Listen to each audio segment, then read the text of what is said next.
मन में किसी प्रकार की बीमारी मत पालो।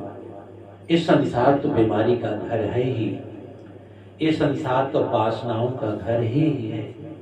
यहाँ कोई न कोई कहीं न कहीं त्रुटियां तो कर ही बैठेगा, कहीं न कहीं गलतियां हो ही जाएगी, लेकिन वही गलतियां बार बार ना हो तो जान लो कि आपका मन ठीक है।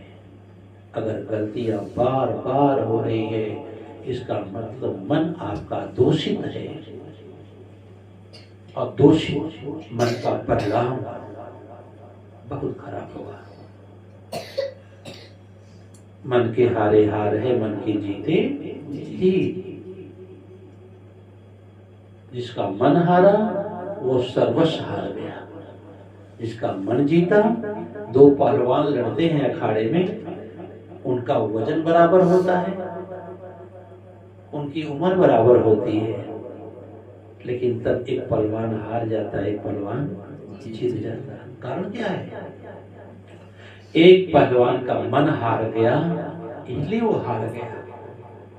ना वेट वही था, उम्र भी वही थी, हारा क्यों? उसका मन हार गया, इसलिए वो हार गया।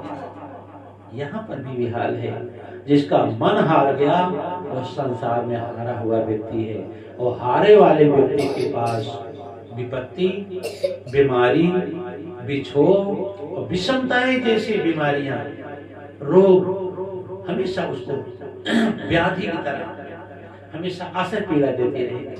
कोई विपत्ति से बीमार है, परेशान है, कोई बीमारी से परेशान है, कोई अनायास असंगति से परेशान है। कहीं कहीं बिछो तो होगा ही, कहीं कहीं बिछुड़ना तो होगा, विषमताएं भी हो सकती हैं। समभाव से आप संसार को नहीं देख सकते। ये संसार बड़ा उबड़ खाबड़ है, इनको सीधे रेलवे लाइन की पटरी नहीं बना सकते, सबको समभाव से नहीं रखा जा सकता है। ये छोटी छोटी बीमारियां मन को हमेशा द्रवित करती रहती हैं, और यही मन जो द्रवित है ना, उसका सोच भी दूषित हो जाएगा, उसका देखना भी दूषित हो जाएगा, उसका चलना भी दूषित हो जाएगा। इसलिए मन को परमात्मा की भक्ति में जोड़ो, आध्यात्म में जोड़ो, साधना में जोड़ो, तुमको साधन दुख कम देगा। तब साधन दुख कम देगा। जिसका मन साधना में लगा रहता है, इस संसार का संसाधन और साधन उसको बीमार कम करता है।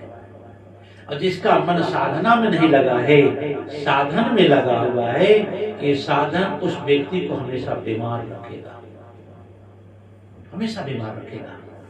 इसलिए मन को परमात्मा के चरणों में लगा करके भौतिक जगत की यात्रा को बीच बीच में कहीं रोक करके आध्यात्मिक यात्रा का एक साधन बना लो।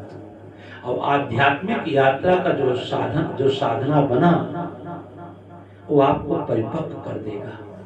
जिसके लिए मानव तन आया, जिसके लिए आपने जीवन पाया, उस लक्ष्य को छोड़ करके आप इन संसाधन में जो जीवन बहाया जा रहा है, एक कभी यहाँ सुख नहीं, कभी यहाँ सुख नहीं प्राप्त कर सकते हो जब तक वो मौन हो करके और परमात्मा के आलिंगन न कर ले। जब तक परमात्मा से कनेक्ट नहीं हो जाएगा, तब तक संसार हमेशा आपको दुखाले की तरह दिखाई देगा, हमेशा आप यहाँ विचित रहोगे।